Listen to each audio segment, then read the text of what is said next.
Vou começar na corrente que fica mais próxima do ponto alto, isso nas duas peças, pegando somente o fiozinho aqui no avesso, isso continua, tá? A forma de fazer essa costura aqui não muda, afinal de contas nós estamos fazendo a costura de uma lateral. Aliás, a costura da primeira lateral é exatamente igual à anterior, tá? Que nós fizemos aqui anteriormente. Eu vou só passar o fio de um lado para o outro, sempre no mesmo ponto, na mesma direção de um ponto alto, do ponto alto seguinte, né? Ajustando bastante esse fio para ele não ficar aparecendo e só tomando cuidado para não pegar o fio lá da parte da frente, pegando somente o fio aqui no avesso das peças. Desse jeito aqui, eu vou fazer a costura até chegar aqui no canto, porque essa parte aqui não muda nada, tá? Chegar até aqui nesse cantinho.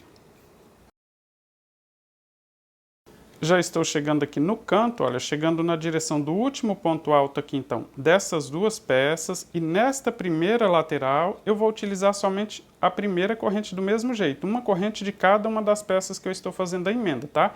Não utilizo as duas correntes ainda. Vou só fazer a emenda aqui da primeira lateral, então, exatamente igual àquela que eu fiz com o fio vermelho. Cheguei aqui na primeira corrente, só ajusto o fio e começo a fazer a costura de modo inverso. Do mesmo lado que eu terminei com a agulha, eu começo a voltar ela para a peça seguinte e vou voltar lá para o início. Daqui, ainda não faço a emenda aqui do cantinho, tá?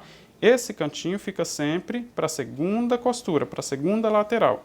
Então, independente da quantidade de cantos que você tiver aí para fazer a emenda, se você está trabalhando com um quadradinho, por exemplo, for um canto com 4 peças, por exemplo, somente na última costura é que a gente vai fazer esse contorno aí do canto para o canto ficar certinho.